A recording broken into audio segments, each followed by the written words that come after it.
I understand what Kevin's saying. I understand why he's saying what he's saying. And I just want you to know that I do not buy into something where that's just the way it is, or that's the way it's always been, or that it's worked before. I don't buy into that. I'm kind of rebellion when it comes to that. I get the hair stands up on my back when we say it's the way it's always been. I don't buy into it. I don't support it, and it will not be that way with me. I will not talk about other families. I will not give out information I shouldn't give out for political gain. Anybody else on that topic want to say anything else before we go to another question? Okay. Any other questions from the audience? Anyone have anything to ask? Eric, go ahead. Eric Fernando, roll number 3265. Over the past year, and probably even further, there seems to be a rush amongst tribal council to get things done or to get things, new laws changed and passed without really thinking about it or without really budgeting for it. Most recent example, I guess, is our new human resources building, which has been talked about for a long time, but then we never really budgeted for it, and now all of a sudden, oop, we got 6 weeks to build it. Or changing our tribal laws using emergency amendments, or just a lot of things that it seems to me like tribal council is in a, I don't know what to say, but they're trying to rush certain things through. Like, for some reason, we have to get it done now, and I'm just wondering, do you think that it's a good, how would you as a tribal council member, deal with some of these situations? Would you be okay with rushing through tribal laws, or are you okay with rushing through tribal buildings simply because all of a sudden someone says, hey, let's build a building? And also, just on a similar note, I personally don't feel that tribal council should be able to pass a law that change in our laws that only 4 people voted yes for. And I would like to see changes in our ordinance that would require a minimum of 7 or council members to sign off on a change like that. So just your thoughts. I think just some things just seem to be moving too quickly. Okay, so let me try and frame up the question, Eric, if that's all right. So I think the first question is, where do you all stand procedurally about how council adopts a law? Do you think it's necessary at times to have to change things immediately, or should there be more process? Should there be, in the United States Congress, to pass a law, it has to go through 2 separate houses, has to be signed by the president. There's a long, arduous process. Actually, after it passes each house in the Congress, it goes back to what's called the conference committee. The 2 houses get together to agree on what to reform. Then it finally goes to the president for signature. Our tribal government, it's just 5 people get together and say, hey, we want to change something. They sign it tomorrow, it's changed. There's no diligence, no discussion. It can be done that easily. Where do you all fall on that? Do you think that's sometimes it may be necessary to do? Is it somewhere that we can improve upon? So that's the first part of the question. And the second part of the question, Eric, what was that again? Second council development. Would you support either a constitutional amendment or a change to an ordinance which would require that any time we wish to change an ordinance that it require 7 council members to vote on it? So kind of a supermajority for certain laws that are significant. So changing certain laws would require kind of a supermajority, not just a simple majority. So that's a two-part question. So who wants to go first on that? Corey, why don't we go with you? Brenda will go second, and third. Chris fourth. Kevin at the end there? Okay. Well, first of all, not to just switch it around, but on the votes, that was actually going to be one of the things, if I did get on the council, I was going to propose is, some of the severity of the issues that are being put out there, there should be more votes, there should be more of a unanimous vote on there to where it isn't a factor of a political party basically bullying other council in their votes or to sway either way. And so I would agree with that, some votes, especially, depending on the severity of the issue, for sure. As far as our issues go currently with the emergency this and emergency that, and I think it was just emergency bad intentions, and I don't think I think we have to look at, the evidence, who's voting yes and who's voting no on some of this stuff. It's right there in front of our face. Who supports it? Who doesn't? Why? Why did it happen? Why is it happening like this? Who's the chairman? Who's running this? Where's the leadership? Where does it start? It starts at the top. So, I also feel that when you rush something through like that, you miss things. And it's pretty obvious to everybody, I think. So, I don't think it's a very good example for our council, that's for sure. To be rushing things through, especially emergency this, emergency that, A lot of people have told me in the past, emergency on your part is an emergency on mine. So, there's kind of different ways to look at it, but, it is what it is as far as the, what has happened in the past. But I feel we just got to concentrate on what we need to do to help things move right in the future for our people, and for the, with proper intent, for sure, as leaders. So, thank you. Okay, Brenda, please. I'm fine with a supermajority, 7 out of 9. I think it would balance out some of the politicking. I think it would balance out the sides that everybody keeps taking, one way or the other. I think emergency amendments, I think there is a time and a place for them. Natural disaster, allocating money for that, something like that. But I'll go back to our Constitution and our policies, our clear definitions and policies. We don't have that defined. There's a lot of words that we do not have defined. So the rushing isn't good. My style is, and I've gotten some feedback from some people that I sit on the fence. And what they really are not understanding is that I don't sit on the fence. Before I make a decision, I gather all the information I can. I talk to all the people I can on both sides of the issue, and then I make an informed decision. So I'm not for rushing. I'm for taking my time and making an educated decision. I think, like I said in the beginning, we need to look at our policies. We need to make sure words are defined so that we cannot rush, we cannot abuse the power. Let's go to Hannah. And next, and then Chris. And then Kevin. When the emergency amendment was brought up on the enrollment, taking the tribal council out of the enrollment process, I was very concerned, and I spoke at that meeting. And I don't think emergency amendments should take place unless there is an emergency. Unfortunately, they have defined the term emergency. So this is one of the manipulations that I was talking about that concern me, is when they manipulate something in our ordinance and use it because it fits their needs.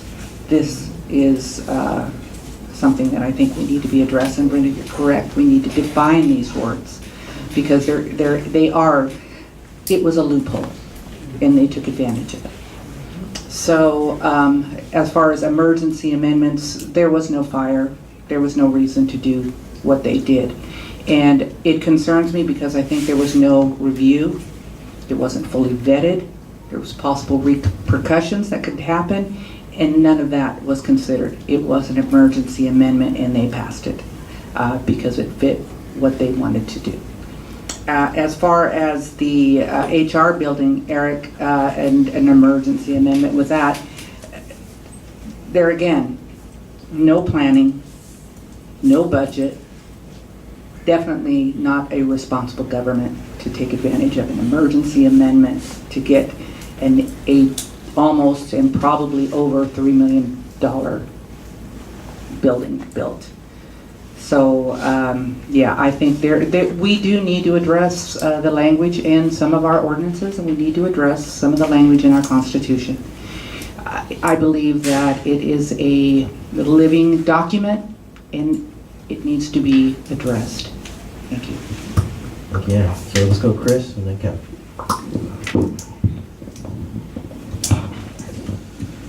Well, I'm a little undecided on this one, or I'm not quite sure how to respond.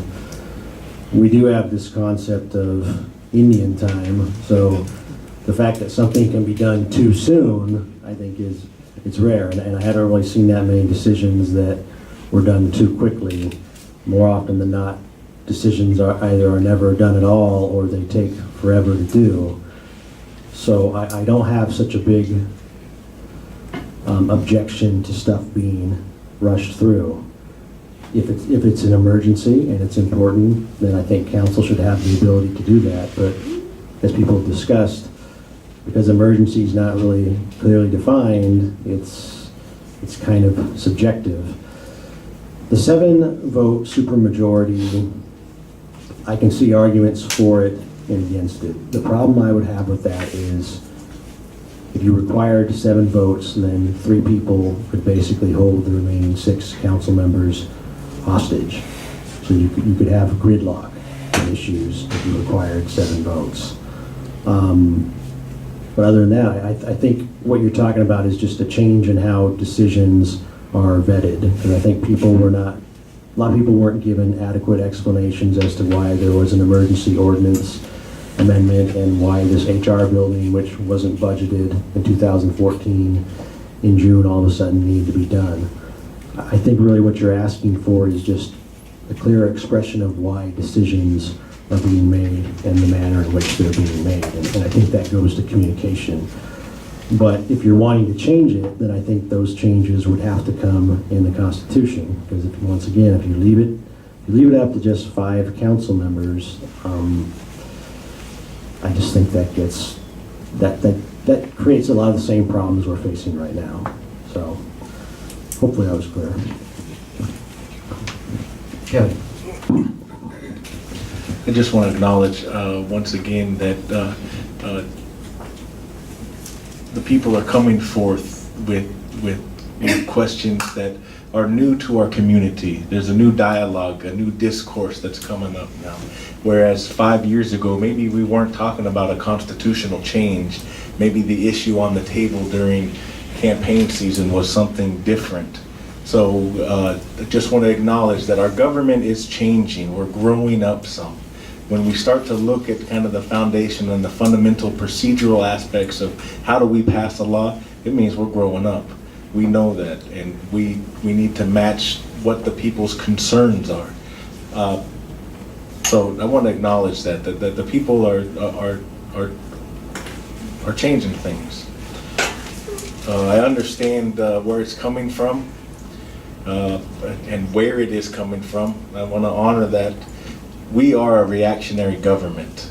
No matter what we do, no matter how we look, whether it's about enrollment issues or whether or not it was the guard shack at tribal housing, that was a little bit of a reactionary issue. Meaning, didn't somebody get beat up at right in front of tribal housing, and then immediately there was the guard shacks that went up. There was the speed bumps at tribal housing. Somebody was driving through the elder section and somebody freaked out, and man, there were speed bumps that were going on there at tribal housing. We're a reactionary government. Do I believe that there are procedural things that need to happen? I do believe that we need to have procedural aspects to go about changing things. I want to bring up that this time last summer, we had an issue on the reservation, and I think, Chris, you were still sitting on council when this happened, but we had somebody, there was an issue with somebody over in elder housing, and there was an emergency ordinance that was passed. And so Chris, what you say about defining emergency, I think that's key. We talk about changing constitution, I think that's key.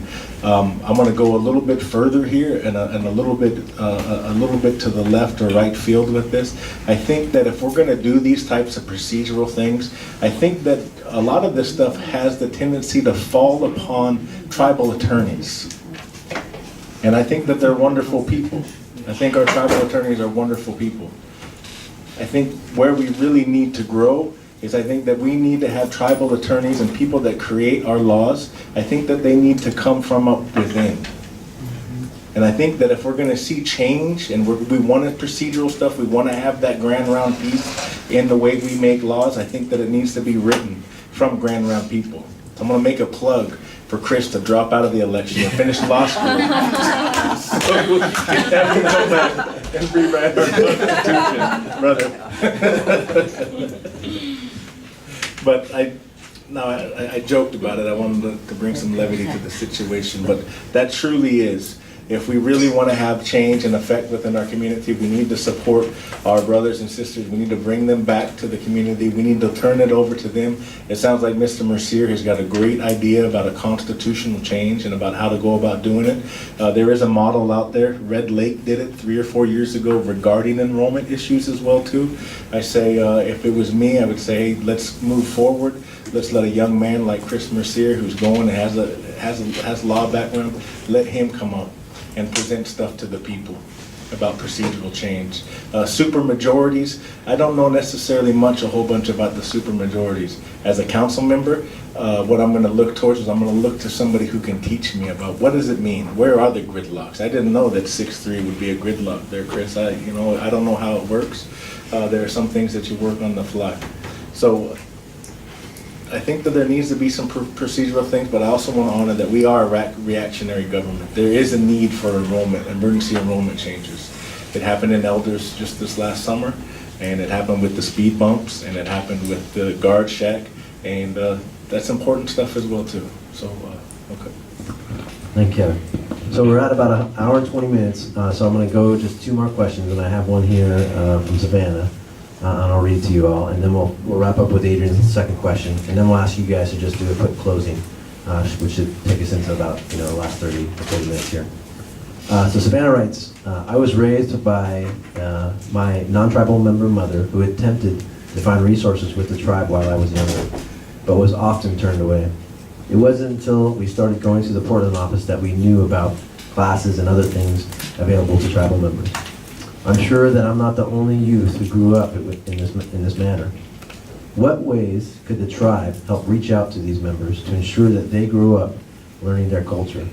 What help or resources are available to assist the non-tribal member parents to ensure that their children know about the things that are available to help them? So think about it for a moment, and I'll see the hand. So paraphrasing the question, what ways could the tribe improve to help reach out to tribes, to tribal youth, to ensure that they have opportunities, especially outside of the Grand Round community? And what other resources could the tribe touch on? Anybody want to start? Brenda, go ahead.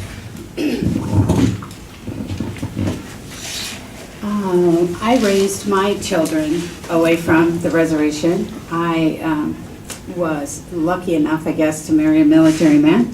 So we traveled all over the place, and we weren't able to use the resources here at the tribe.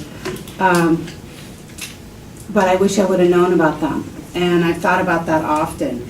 And I think that one way, it's a very basic way, I know we have a tribal calendar, but it's never updated. We don't know who's doing what and when they're doing it. I've talked to my daughter who lives in Detroit, and she says it would be great if I knew which tribal council members and which tribal employees were traveling to which conferences. So if I'm going to that same conference in the health field, I can run into them, I can check out, or I can call back to my tribe and see what the tribe's doing and see how I might be able to help out. One thing I talked about last year, and I believe the year before, I'm not sure, was a database. I think that we need to create a database for all tribal members. I think it should be a requirement. We should know where every tribal member is.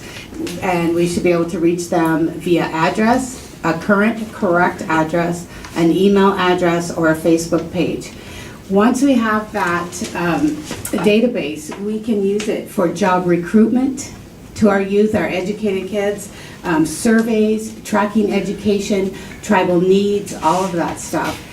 Events, resources that tribal youth outside of the area can use, can be involved in, deadlines, application process, all of that. So I think it's really important that we get that database. I've talked about, I'm on the education committee, and I've talked about for years creating some kind of either mailing snail mail or email, little education curriculum, someone to develop a curriculum, one-page curriculum for different age youth that are outside of the area, talking about tribal history or our tribal leaders or just any kind of information on our tribe. I believe that's a way that we can get our youth connected and interested and give them a sense of belonging in the tribe. I've also talked for years about our language and creating CDs or videos or books, and I think that finally got done. Kevin, do you know if that got done, Kevin? Mr. Education Man? It did, so I'm excited about that. But I still haven't heard, even on the Education Committee, how a tribal member can request that. So again, it needs to be on the website somewhere. I think it's good that we have a website, but I think we're not using it to the full potential. And I think that I'm also working on a mentorship program. I think we can have a list of our college graduates, the fields they're in, and then ask them to mentor our youth, so connect them with an 8th grader, follow that 8th grader all the way through high school and college, encourage them, share with them what they need to do if they want to go to college or how to pick a career. But I think it would be really important to connect our tribal members who are in different stages of our life to our youth, even our seniors. We could do that too. But I think the key is a database and knowing where all of our tribal members are at all times. Thank you, Brenda. Anybody else want to go next? Court? Excuse me, I believe it starts in our internal customer service with our employees through the tribe. A lot of times we get some of our tribal members calling in and they're just not treated correctly at all, with the proper respect or anything, and so I think it's up to a lot of the different departments to get in touch with a lot of these tribal members also, and let them know what they need, or what they have out there, for available to them, and I can understand where this young lady's coming from because, I had no idea who my dad was until I was 11 years old, and that's how I became a tribal member, was through my father, that I never really got to associate with much, so the family I grew up with was non-native. So, whatever culture I got was on my own. And it's tough. It is. It's a tough position to be in, but you just got to know who you are and step forward and push on with what's in front of you, And I try to reach out to a lot of resources when I wasn't living around Grand Ronde, and like I said, it's tough when you're calling from miles away and you're trying to talk with somebody and trying to understand what's available for you, and that's why I say I think that we just need a little more internal customer service with our tribal employees. Thanks. Sorry. Go ahead, Ann. As far as just plain and simple, accessing what's available for the membership, be it youth or an elder or anyone. We do have a website, but I agree. I don't think it's very well utilized. I think each department really should step up and put who their personnel is, what do they do, what do they offer, and that could be made available and updated. Somebody needs to take responsibility to do that, and it should be available to our membership. That's what we have the website for. In addition, smoke signals. Smoke signals should be listing all the departments and who the contact person is and what their phone number is, what their email address, all of those things. Because it's not just our local people, it's our tribal members who live outside the area. They should be able to easily access everything that's available and be able to ask questions of the person that knows, and it's going to be that person in that department.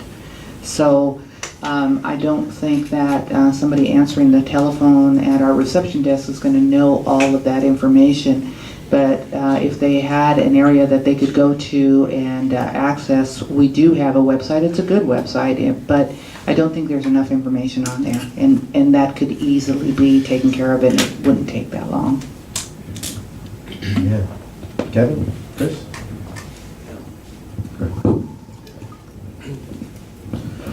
Well, I'm trying to think of something I could cover that hasn't already been covered by everyone.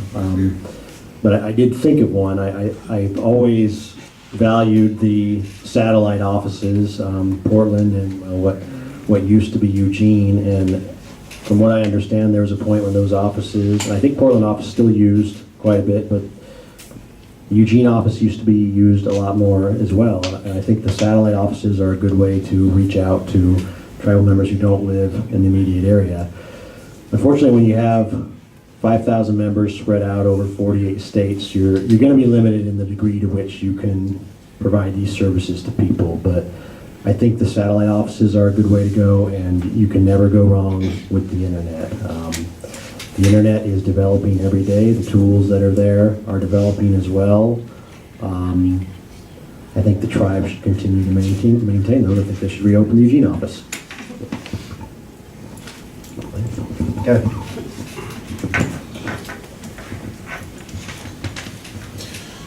I want to honor the fact that that's a great question. It comes from one of our youth, is that I think one of the first things that we need to do if we're talking about culture and access and culture for our youth is that we need to push those youth who walk that way.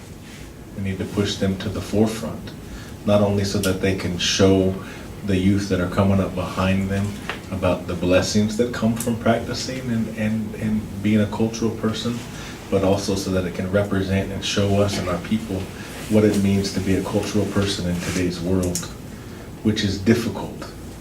It's not always easy. It's not something that we're talked about here in Grand Round because, you know, we have this discrimination history. I'm a song carrier. I carry songs. These songs that I got, I went through a very difficult time. I hold on to them very dearly. There are times when I share them and sometimes when I don't feel like sharing them. So when we talk about sharing culture, when we talk about building access and culture for our youth, we have to create opportunities for our youth to access cultures. We see this a little bit growing within our government now. This is a very new thing. Chris, I don't think since you've been on, have they been opening up with a song now in front of our tribal council meetings. That's one way to have youth access culture, is by just living it. Electing people who live the culture. We have this concept, I was raised in this concept and trained in this concept of success in both worlds. Meaning that we can walk both paths. We can be constitutional, but we can also be cultural people, that they go hand in hand. It's not a path for everybody, but it is. So we need to find youth, provide opportunities for youth to push forward. There are so many people out there who want to live the culture, but don't necessarily have access. What's happening now in Grand Round is we have a culture department that works diligently, very hard. We just opened up this new museum. How wonderful. Has everybody had an opportunity to go to the museum? It's wonderful. While it's a very small piece, we're growing. It's still it's one piece of growth. Those people over in our culture department, while that's not all of our culture, the people in the culture department have worked diligently. Those guys are always going to represent us.